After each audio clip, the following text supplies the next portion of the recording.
Hello and thank you for joining us on today's edition of Gender Agenda, where we look in between the lines on the issues as it concerns women in Nigeria, across Africa.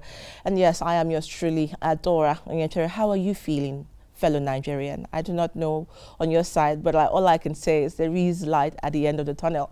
But for women, I do not know how bright the light shines, but we will be getting into that conversation. Please remember to connect with us via any of our social media handles that will be displayed right now on your screen for your live contributions on the program. So let's get into it. As the momentum gathers towards the 2023 general election, there has been many intrigues to the build-up, especially for women. Well, on the side of the All Progressive Congress, APC, there has been some rescheduling, the special convention and presidential primary to Sunday, May 29th and Monday, May 30th, but remains silent on the issue of zoning the ticket. Now, also the APC primaries for the governorship and the House of Representatives would now hold on Thursday, May 26th, while that of the red chambers, the Senate and the State House of Assembly would take place on Friday, May 27th.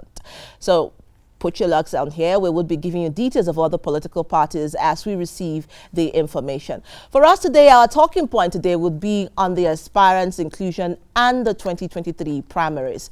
And joining us to look at these are, of course, we're expecting that she will be here, the woman leader of the All Progressive Congress, APC, and immediate past Commissioner of Health, Cross River State, Betta Adu, if she's able to make it. But we also have an aspirant, Mary Koko, who is a policy development expert, amongst other things that she does. She's also a gender advocate, and now she has left the area of civil society and jumped into the arena of politics. She is the aspirant running and asking to be given a seat in Nigeria's House of Representatives.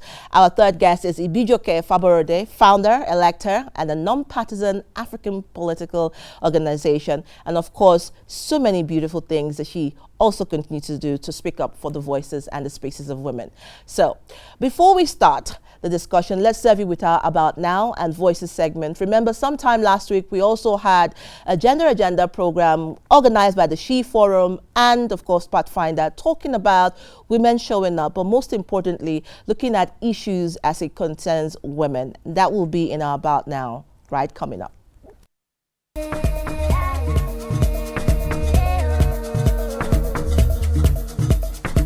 Pathfinder, partnering with She Forum Africa, have held a stakeholders meeting to identify opportunities to increase agency of women and girls for decision-making. The group is also to analyze gender policies and bills and how to support women's rights, conducting high-level advocacy at all levels to transform underlying legal, government, and policies that perpetuate gender inequalities and promote policies of women, girls, and marginalized groups.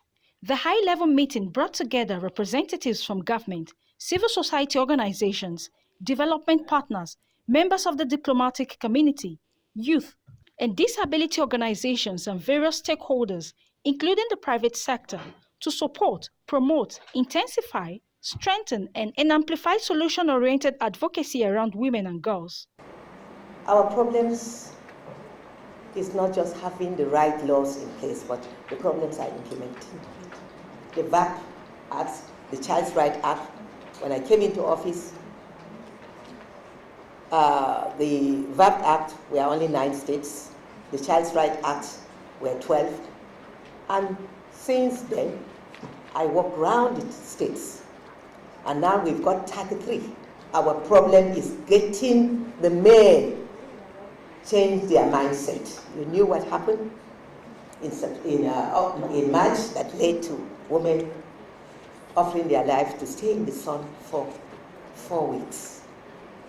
We are not giving up. The struggle continues. We'll keep pushing until we change their mindset. It's very difficult now for you to see a board of directors without a female. Have we left the land of tokenism? We have not. But at least we have shifted the needle. And the fact that it's now very difficult to have an all-male team, and we have heard some men say, I will not sit on the panel if they're all men. I think we're shifting the needle.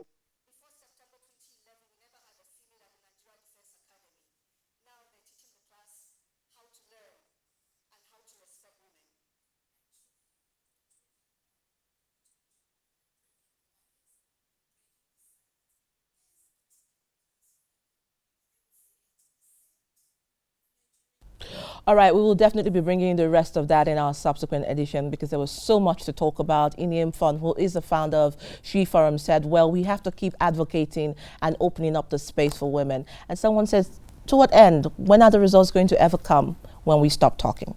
Well, now let's come back to the studio. And remember, I told you we'll be talking about the issues concerning aspiration, and of course talking about the election, but most importantly as the primaries come on board. Now let's talk to Mary Ikoko, who is in Abia State at the moment, talking to delegates and trying to engage. Good afternoon, Mary. Good afternoon. Whew. This is interesting. This is me not seeing you in front of the National Assembly occupying NAS. And this is you in politics proper. How do you feel? It's a mixed bag. I feel very, how will I put it? Somewhat, it's an exciting experience, really. To come from the other side to this side is something very interesting because you're learning a lot, like you're back to school. And this time in School of Politics. All right. So now, I mean, why politics? Why now? I mean, we know you as a strong woman's advocate. What motivated you to take a plunge? Well, my joining the fray is not born out of a flash in the pan kind of reason. Okay. It is because I have over the years been advocating. If you recall, for some time, we were all at the National Assembly, in front of the National Assembly, making our demands, protesting the gender bills that were roundly thrown away by the Ninth Assembly.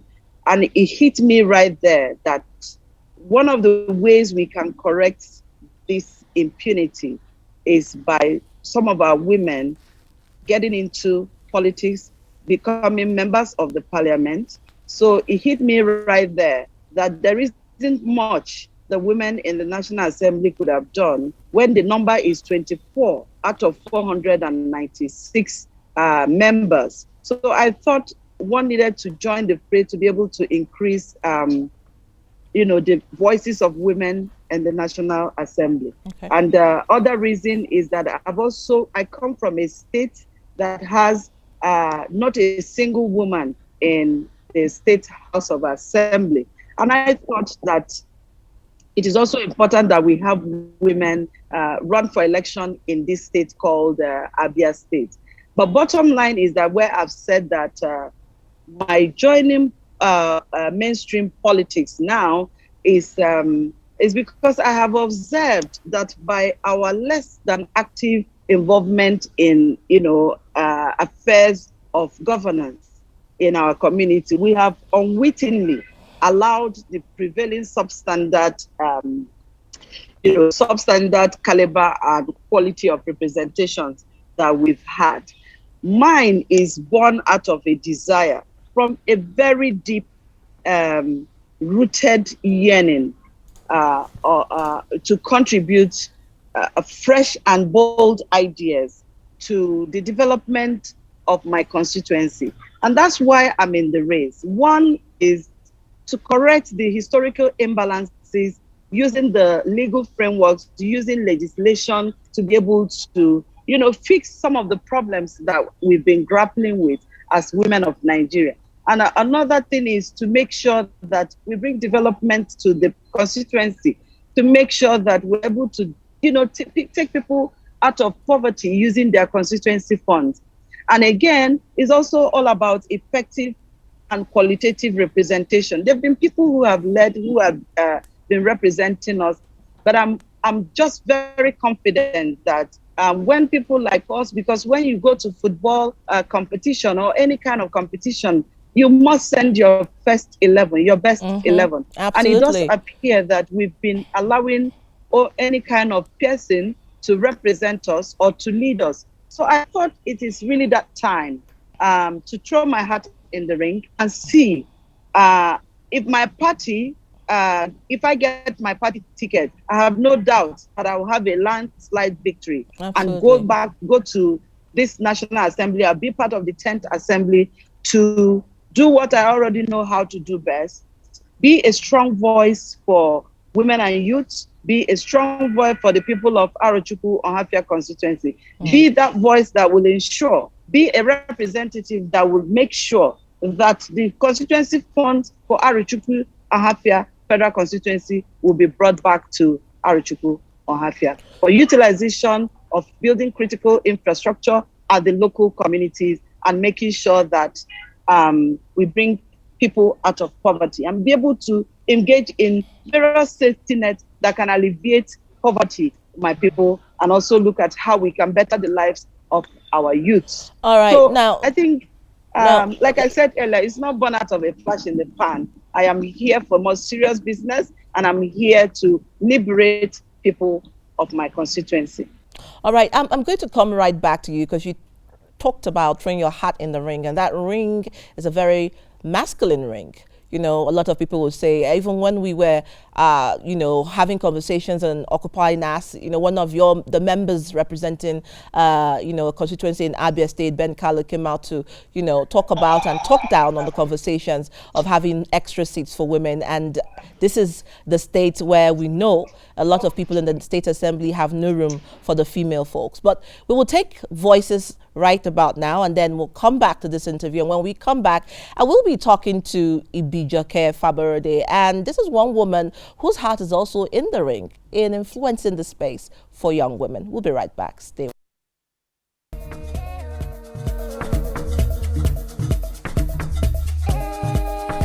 The role of the media is very important in shaping the minds of the citizens towards the next general election in 2023 by setting an agenda for good governance. And in setting this agenda, the media must factor in certain considerations, which must start with the state of the nation and then the possible solutions to the problems that are bedeviling the nation today.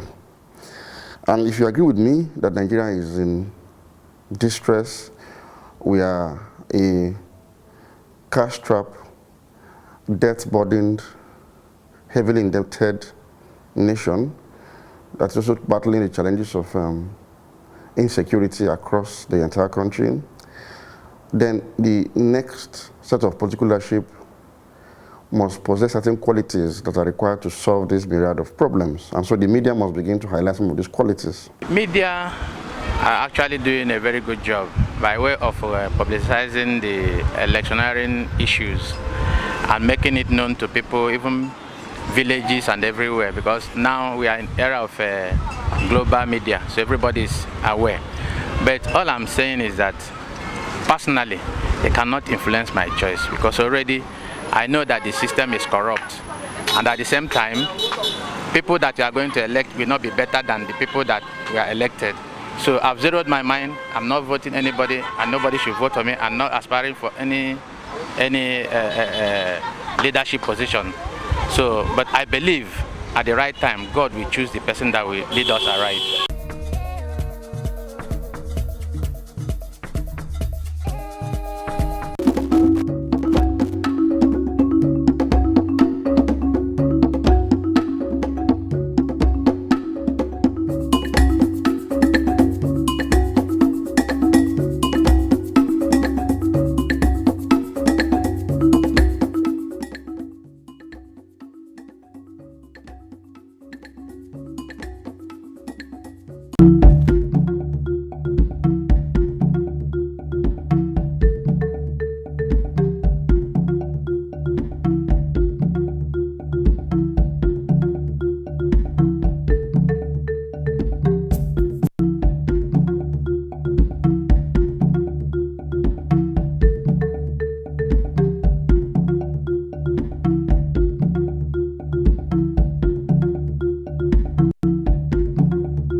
Well, thank you so much for staying with us. Voter apathy. We told you, from that man on the street saying, don't vote for me. I'm not voting for you. Don't count on my vote. What we saw the last election is what we're seeing again. And that's so heartbreaking to see. And it means that, I beg your pardon, those who even have voters card might not even vote. But please, we're telling you that if you do not vote, then you will not have the change that you desire to seek. Now, let me come back to the studio here. Ibijoke, it's good to have you on the show. Thank you for having me. Thank you. And I'm sure you listened to Mary. She's an aspirant under the APC, and she's running for House of Representative for Arochukwu constituency in Abia State. And of course, you heard the man on the street saying, "I'm not going to vote," and that could actually be the voice of one or two or three other people out there, yes, in the social space. But let's start with you first. What is your take, especially with women's visibility and women coming into the ring for the 2023 election, especially as we see the road to primaries over the next weekends? First of all, thank you very much, Dora, and I want to appreciate Mary. We need more people, to actually throw the arts in the ring, because it's really important that we play on the other side and that women actually get to that decision-making table so that they can impact the lives of other women, young, the youth, and also the nation in general. So well done, Mary. The conversation around visibility is one that I'm very passionate about, and over the past 2 years, and just even right now that we have women running as a lead up to the primaries, we need to have the honest conversation. Women need to do better. It's one thing for you to have an aspiration. It's another thing for you to actually articulate yourself properly, ensure that you're visible, ensure people can see you, ensure people can understand you. A lot of women tend to shy away from exposure. And the myriads of reasons why, they will do that. A lot of them are scared of public pushback, the backlashes. But then if you want to run for office, you have to be visible. One of the things we've seen is just the very limited visibility both online and even offline for the women as well. And I know a lot of them would say, oh, the media needs to do better. But the truth is that how are you creating curiosity around yourself so that people can invite you to speak? But you have influences, and media can be very cheap now, especially online media, if you can harness it very well. Because it's one thing, once you get people to buy into your vision, to buy into your agenda, you can easily build a community. A lot of democracies in the world, or even across sectors, people focus on community building to actually amplify themselves. So, I mean, as we approach the primaries, one of the issues, and consistently so, that we've seen across board for women, presidential, House of Assembly, House of Rep, from the highest level to the local level, is a lot of women do not have presence. So how does the elector go about picking her aspirants? Because again, I know you just set up the advisory council and primaries are coming. Are you hopeful? So as an organization, I wouldn't say we're picking aspirants. I think we're amplifying women that we connect with and we feel aligned with our values. Okay. We're not doing all we're doing just for tokenism. Yeah. We're doing it because we actually want women with the right mandate, with the right agenda, who will go in and perform. So we don't really want to, it's not about pushing the narrative that we just want women because they're women. We want the women that can do the job. So that is the basic assessment we're using for all women. But going forward, after elections as an organization, definitely we have plans to then directly back some women, select women, because we also need to optimize our resources. And this is a model we're testing, it's a proof of concept testing. Afterwards, we can then replicate across different election cycles. So for that, for this aspirational stage, we're amplifying women. Right now, actually, coincidentally, we're hosting 2 aspirants at the moment. Okay. We have a series called Meet the Aspirants series that was premiered today, and it's been hosted by Ifedayo Durusimieti. She's the founder of Economy. Yeah. She has a massive community, private sector, and we feel like that's a very good target audience. Now, people say elections are not won online, but the truth is that you can mobilize resources online. You can get human capital, social capital, you can get financial capital online, because people will buy into your agenda. And so that's what we're doing with the aspirants. We're profiling them, we're advocating for them. Just yesterday, we visited the national women leader of the APC, just to also push some candidates, saying the number of them have identified. We understand that this is the position of your office. How can you help them? How can we get women to win the tickets of the, of the political parties as well? All right. Okay, let's take a message from our social media. I think we have a message from social media quickly, and then we will definitely summarize the rest of our program and see if we can take 1 or 2 minutes from Mary before we do a closing curtain call.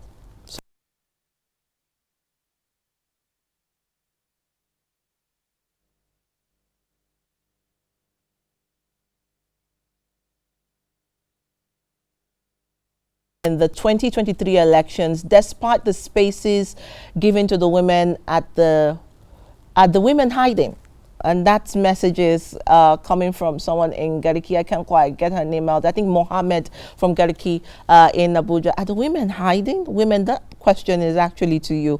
But I know that Mary is not hiding. You know, she's come out of hiding and wanted to join. Well, Mary, if you're there, if we can just say goodbye to you, Mary. Okay.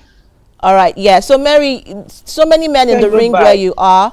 How are you going to make sure that you also have the, you know, you leverage on that quickly?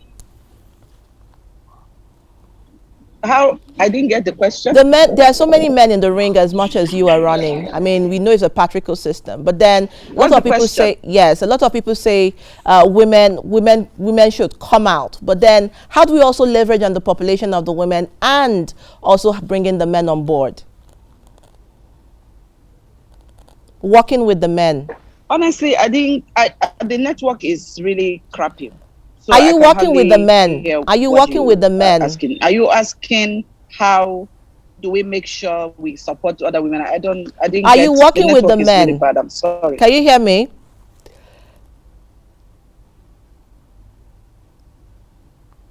It flops. Okay, I think if you give me a minute, I can change this network. Okay, I think my network or perhaps yours is having a little bit of, you know, I think they're being gender biased right now. So let me come back to Bijoke and then maybe we'll probably have this conversation, you know, some other time. But thank you so much, Mary, for joining us. Thank you so much. And you look at peace. I think you should do more village. Thanks for having me. All right. Thank you so much. Hello. So Ivy, so finally, what's the next step after the primaries? For election? Yes. I mean, after the primary, so as you mentioned, I mean, we have an advisory council made up of reputable individuals in society, and so we'll go to town. Essentially, we'll start searching for exceptional candidates, and we'll say that because we're in a time right now where we need people that can save Nigeria. So people with the right mandate, with the right mission, and once we get those women, once we identify the select women. We will then, you know, mobilize resources together, human capital, financial capital. We want to back women with money because we know that's important. And so we're speaking with the private sector, HNIs at the moment. And the goal will be to then unveil the women and work with them all through till they win their seats. Yes. That sounds really interesting, but I know it must be a hard task. Very hard. Well, we wish you all the best and definitely have you here again. And yes, the Instagram Live, is it today? Yes, it's today, right about now. All right, so must let you go. Thank you very much. All right.